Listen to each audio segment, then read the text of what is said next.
जय हिंद। दोस्तों, civil services examination एक ऐसा एग्ज़ाम है जिसमें आपकी नॉलेज के साथ साथ आपकी पर्सनालिटी के बहुत सारे ट्रेड्स एवेलुएट होते हैं, चेक होते हैं, कदम कदम पे चेक होते हैं। आप कितनी अच्छी प्लानिंग करते हैं, कितनी अच्छी प्लानिंग को आपको एग्जीक्यूट करने की एबिलिटी है, आप सिचुएशन को कैसे हैंडल करते हैं, प्रेशर को कैसे हैंडल करते हैं, और समय के साथ कितने जल्दी आप अपनी प्लानिंग को कस्टमाइज़ कर लेते हैं। प्लान ए प्लान बी आपके पास रहता है कि नहीं, ये सारी चीज़ें आपकी पर्सनालिटी में होनी चाहिए इस एग्ज़ाम में सक्सेसफुल होने के लिए। और सिविल सर्विसेज प्रीलिम्स तो ख़ास तौर से मेरा ऐसा पर्सनली मानना है दोस्तों कि ये 60-40 का एग्ज़ाम है। 60% आपकी नॉलेज, 40% आपकी स्किल, आपकी स्मार्टनेस, पेपर अटेम्प्ट करने में आपकी स्मार्टनेस। आपने देखा होगा कुछ बहुत अच्छे कैंडिडेट्स जिनका नॉलेज बेस बहुत अच्छा है, सिंसियर है, लेबोरियस है और उनमें मद्दा है एग्ज़ाम को क्लियर करने का, लेकिन वो प्रीलिम्स नहीं निकाल पाते। आपको उनको देख के लगता है कि ये मेंस और इंटरव्यू किसी भी दिन निकाल सकते हैं, लेकिन प्रीलिम्स में लटक जाते हैं। और ऐसे भी कैंडिडेट आपने देखे होंगे जो प्रीलिम्स बहुत ही कमांड से निकालते हैं, इजीली निकालते हैं, भले ही फिर मेंस वो नहीं निकाल पाए, लेकिन प्रीलिम्स कमांड से निकालते हैं। क्योंकि प्रीलिम्स के एग्ज़ाम में है कुछ ऐसी बातें जिनको कि अगर आप ध्यान रखें तो आप पेपर को बहुत अच्छी तरह से अटेम्प्ट कर सकते हैं और आपके सक्सेस होने के रेट काफ़ी ज़्यादा बढ़ जाते हैं। दोस्तों, मैं ऐसी ही कुछ सिंपल लेकिन बहुत ही इम्पॉर्टेंट टिप्स आपके साथ आज शेयर करने वाला हूँ। मेरी गुजारिश है कि आप इनको ध्यान से सुनें और समझें। और अगर आपको मेरे इस वीडियो में किसी पॉइंट पे क्लैरिटी की प्रॉब्लम है तो आप कमेंट बॉक्स में डाल के मुझसे डिस्कस कर लें, लेकिन क्लैरिटी होना बहुत ज़रूरी है इन चीज़ों में। दोस्तों, जैसा आप जानते हो कि आपको क्वेश्चन मिलते हैं, 100 क्वेश्चंस का एग्ज़ाम होता है जो आपको 2 घंटे यानी कि 120 मिनट में करने होते हैं। यानी कि आपको एक क्वेश्चन को अटेम्प्ट करने में 1.2 मिनट्स यानी कि 72 सेकंड्स मिलते हैं। ये टाइम की गणित आपके दिमाग में होना बहुत ज़रूरी है। कहीं ऐसा ना हो कि आप एक क्वेश्चन को बहुत ज़्यादा टाइम दे दें। ऐसा हो जाता है कई बार, कुछ क्वेश्चन में हमारा इन्वॉल्वमेंट ज़्यादा हो जाता है, हम थोड़े ज़्यादा ऑब्सेस्ड हो जाते हैं उसको सॉल्व करने में, और हम वक्त का तकाजा नहीं रहता और हम ज़्यादा समय दे जाते हैं, जो कि बाद में हमको हर्ट करता है। तो स्टैंडर्ड 72 सेकेंड है, ये आप ध्यान रखें कि आप टाइम कहीं ज़्यादा तो नहीं दे रहे हैं किसी क्वेश्चन को। दूसरी जानने की चीज़ है कि जो आपने पिछले कुछ सालों का ज़रूर एवेल्युएशन किया होगा कि आपका कट ऑफ कितना जाता है। वो ये बताता है कि 110 का जो फिगर है, 110 का जो है वो सेफ फिगर है आपके कट ऑफ का, प्रीलिम्स का। तो 110 का मतलब है 55 क्वेश्चन, यानी कि 55 क्वेश्चन आपको सही करने हैं 100 में से। ये आपका एक मिनिमम टारगेट होना चाहिए। दोस्तों, अब हम जब पेपर आपको मिलता है तो पहला काम करें आप कि पूरे पेपर को आप एक बार देख जाएं।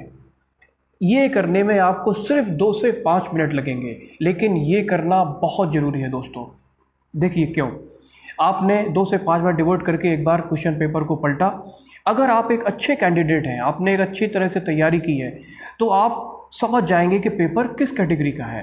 पेपर ईजी है, टफ है या बहुत ज़्यादा टफ है। और एक बार अगर आपने ये एवेल्युएशन कर लिया तो उस वक्त आपको अपने आप को कुछ चीज़ें रिमाइंड करानी होंगी। जैसे अगर मान लीजिए क्वेश्चन पेपर टफ है तो वो सिर्फ आपके लिए टफ नहीं है, वो सभी के लिए टफ है।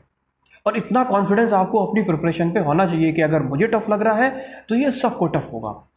तो टफ क्वेश्चन पेपर में कट ऑफ ज़्यादा नहीं जाएगा, आपको ज़्यादा क्वेश्चन अटेम्प्ट करने की हड़बड़ी नहीं है। आप अपने आप को शांत करें और बोलें कि मुझे इसमें से कुछ क्वेश्चंस निकाल के अटेम्प्ट करने हैं, क्योंकि कट ऑफ ज़्यादा नहीं जाने वाला है।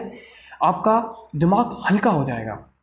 तो टफ क्वेश्चन पेपर देख के घबराना नहीं है, बल्कि आपको उस समय और ज़्यादा कॉन्फिडेंट फील करना है कि इस पेपर का कट ऑफ ज़्यादा नहीं जाने वाला। दूसरा, अगर आपको लगता है कि क्वेश्चन पेपर सिंपल है, उस समय क्योंकि क्वेश्चन पेपर अगर सिंपल है तो कट ऑफ ज़्यादा जाएगा, आपको ज़्यादा क्वेश्चन अटेम्प्ट करने की ज़रूरत है। लेकिन आपको याद रखना है कि सिंपल क्वेश्चन पेपर में सबसे ज़्यादा गलतियां होती हैं, क्योंकि हम थोड़ा ओवर एक्साइटमेंट में आ जाते हैं और अनफोर्स्ड एरर्स कर जाते हैं, बहुत गलतियां करते हैं। वो आपको नहीं करना है, क्योंकि पेपर सिंपल है। जो अच्छा कैंडिडेट है वो उसमें स्कोर करेगा हिट करेगा और आप अगर गलतियां कर गए तो आप पिछड़ जाएंगे। तो ये जो 2 से 5 मिनट है ये बहुत बहुत बहुत ज़रूरी है आपके पूरे कोर्स ऑफ द एग्ज़ाम के लिए। जो आप प्रीलिम्स का टेस्ट देने जा रहे हैं उसके लिए ये 2 से 5 मिनट बहुत इंपॉर्टेंट है। यहाँ आपने एक बार डिसाइड कर लिया और एक बार जब आपने अपने आप से बात कर ली कि ये पेपर टफ है या पेपर सिंपल है, तो वो जो नर्वसनेस होती है वो शांत हो जाती है, आप नॉर्मल फील करते हैं। उसी के उलट कुछ कैंडिडेट्स होते हैं जो क्वेश्चन पेपर मिला और सीधा धड़ाधड़ चालू हो जाते हैं क्वेश्चन सॉल्व करने में। इसमें थोड़ी प्रॉब्लम, ये अप्रोच ठीक नहीं है। देखिए, क्वेश्चन पेपर में तो क्वेश्चन स्कैटर्ड है, आपको एक ऐसी सिचुएशन भी आती है कि आपको लगातार 10 क्वेश्चन पता चले आपको नहीं आ रहे हैं, या 15 क्वेश्चन लगातार ऐसे मिल गए जो आपको नहीं आ रहे हैं। आप नर्वस हो जाएंगे और वो जो नर्वसनेस आपको एक बार हिट करेगी, पूरे पेपर में 2 घंटे में आप उसको रिकवर नहीं कर पाएंगे। आपकी बिल्कुल गाड़ी पटरी से उतर जाएगी और गड़बड़ हो जाएगा। आप अच्छी तैयारी में होंगे तब भी आपका परफॉर्मेंस ख़राब हो जाएगा। तो ऐसी गलती ना करें, पेपर को एक बार एवेल्युएट कर लें, अपने आप से बात कर लें, उसके बाद फिर क्वेश्चन सॉल्व करना शुरू करें। अब जब आपने क्वेश्चन एक बार पलट लिया, अब अगले राउंड में आप उन क्वेश्चंस को पकड़िए जो क्वेश्चंस सिंपल हैं। देखिए, हर क्वेश्चन पेपर में, कितना भी टफ क्वेश्चन पेपर हो, कुछ क्वेश्चन सिंपल जरूर होते हैं। क्यों होते हैं? क्योंकि यूपीएससी ने सिलेक्शन के लिए पेपर सेट किया है। वो चाहता है कि लड़के अटेम्प्ट करें, स्कोर करें और सिलेक्ट हों। और जब इस माइंडसेट से कोई एग्जामिनर क्वेश्चन पेपर बनाता है तो एक एवरेज स्टूडेंट, जो एक एवरेज इंटेलिजेंस का स्टूडेंट होता है, उसके हिसाब से कुछ क्वेश्चन डालता है। और कितना क्वेश्चन डालता है? आपका जो भी कट ऑफ है, जो एक मीडियन निकलता है, जो एक एवरेज निकलता है पिछले कुछ सालों का, उसका 60%। कहने का मतलब हुआ कि अगर मान लीजिए यूपीएससी का कट ऑफ 100 नंबर जा रहा है तो 60 नंबर के क्वेश्चन इजी होंगे आपके क्वेश्चन पेपर में। 100% ये बात है, श्योर होगा ही। आप चाहें तो इस चीज़ को वेरीफाई कर लें पिछले सालों के पेपर उठा के। और ये लेकिन जो क्वेश्चंस हैं ये पूरे क्वेश्चन पेपर में स्कैटर्ड होंगे, अलग अलग जगह पे पड़े होंगे। आपको उनको ढूंढ के निकालना है। और वो आप कैसे करेंगे? फर्स्ट राउंड में आप क्वेश्चन पेपर को पलटिए और इन क्वेश्चंस को ढूंढिए जिनको आप देखेंगे और हिट कर देंगे, जो बहुत ईजी है। ऐसा करने से आपने ना सिर्फ एक सर्टेन लेवल का स्कोर कर लिया, बल्कि जो इजी क्वेश्चंस हैं उनको आपने एक बार में ख़त्म कर दिया। कई कैंडिडेट ऐसे होते हैं जो सीक्वेंस से क्वेश्चन पेपर अटेम्प्ट करना शुरू करते हैं और बाद में उनको पता चलता है, जब टाइम ख़त्म होने को होता है, कि ये तो बहुत सिंपल क्वेश्चन था, मैं इसको अटेम्प्ट ही नहीं कर पाया। तो ये कंडीशन नहीं आना चाहिए, क्योंकि ये बहुत दुखदाई कंडीशन है, ये बहुत दर्द होता है। तो जो इतने सिंपल क्वेश्चन है वो आपने बटोर लिए, एक बार में आपने स्कोर कर लिया। सिंपल क्वेश्चन की एक दूसरी कैटेगरी है जिसको मैं लो हैंगिंग फ्रूट्स बोल रहा हूँ। लो हैंगिंग फ्रूट्स में भी एक कैटेगरी है जो कि क्वेश्चन तो सिंपल है लेकिन उसको अटेम्प्ट करने में थोड़ा ज़्यादा टाइम लगता है। देखिए, ये मैं इसके लिए एक एग्जांपल की ज़रूरत होगी, मैं आपको एग्जांपल से समझाता हूँ। आप इसको देखिए, जो यूपीएससी क्वेश्चन पेपर का क्वेश्चन नंबर 94 है, क्वेश्चन नंबर 94 को देखिए, 74 को देखिए। ये वो कैटेगरी है क्वेश्चंस की, आप इनको पढ़ेंगे और आप इसको सीधा हिट कर देंगे। इनफैक्ट जो मैं 72 सेकंड की बात कर रहा था, इन क्वेश्चंस को तो आप 30 सेकंड में कर देंगे। तो आपने लगभग 42 सेकंड सेव कर लिए, जो आपको बाद में काम आएंगे किसी टफ क्वेश्चन को डील करने में।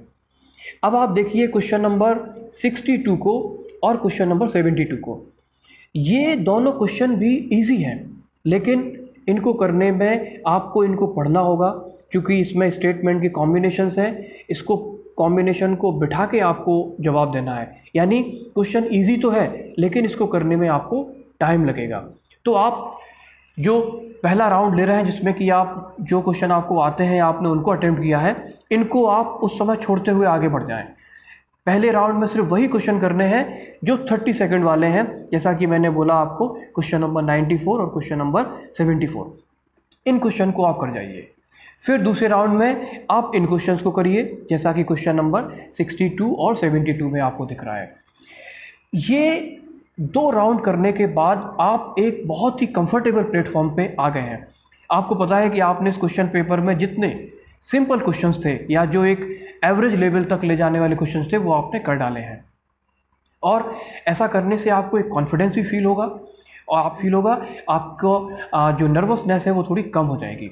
और क्योंकि आपने questions with in time attempt किए हैं तो आपने कुछ सेकंड्स भी अर्न कर लिए हैं अगली कैटेगरी के क्वेश्चंस को, जहाँ पे आपको थोड़ा ज़्यादा वक्त लगने वाला है वहाँ पे आप वो समय यूज़ कर पाएंगे।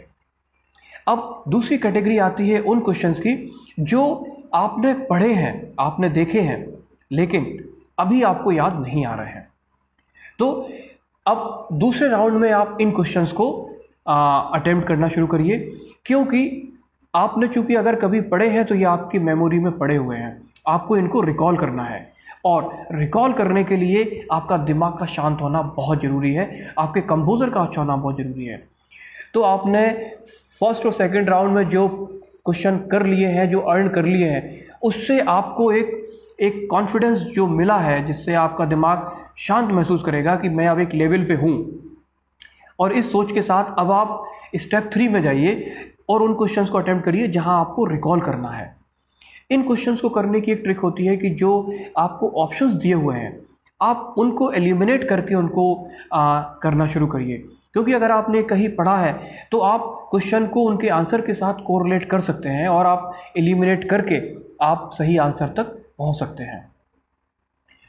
दोस्तों, thank you very much for watching this video. Stay healthy, stay connected, and best of luck for your exam. Jai Hind.